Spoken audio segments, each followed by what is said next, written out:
Good morning, everybody, and welcome to your Monday morning message for the week of November 3rd to November 9th. Now, this week in U.S. history, as we go into our current folder, we're going to see that we are in Unit 4, and we're looking at Unit 4, Lesson 4 to Unit 4, Lesson 7. So we're getting into the Civil War. We're starting to look at some of those major battles of the Civil War and some of the documents of the Civil War.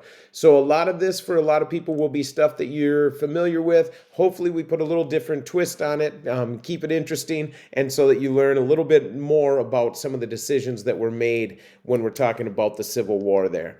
Now, last week, over that kind of that MEA break coming out of that, we had that growth and change brochure. Now, the people that have handed that in, we've had great communication. Those people that struggled a little bit on certain parts have went back and done corrections on those, which is awesome.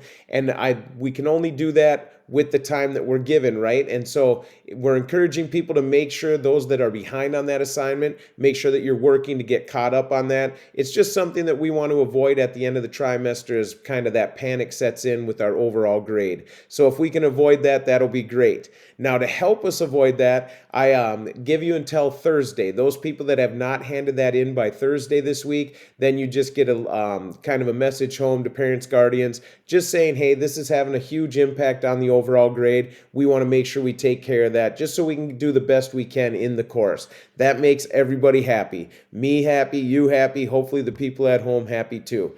So that's what we have for this week. I am out a little bit on Tuesday and Thursday this week. Tuesday is that election day where you don't have school, but that doesn't mean that some online students don't hand stuff in. So you might get a little delay in my responses on Tuesday just because I have meetings that day. Thursday, I'm actually at the MDE meeting about some AP stuff for my APUSH course, and so I'll be gone a little bit on Thursday too, but I'll get back to students as quickly as I can. Otherwise, reach out if you have questions. Let's have a great week, and I look forward to working with each and every one of you.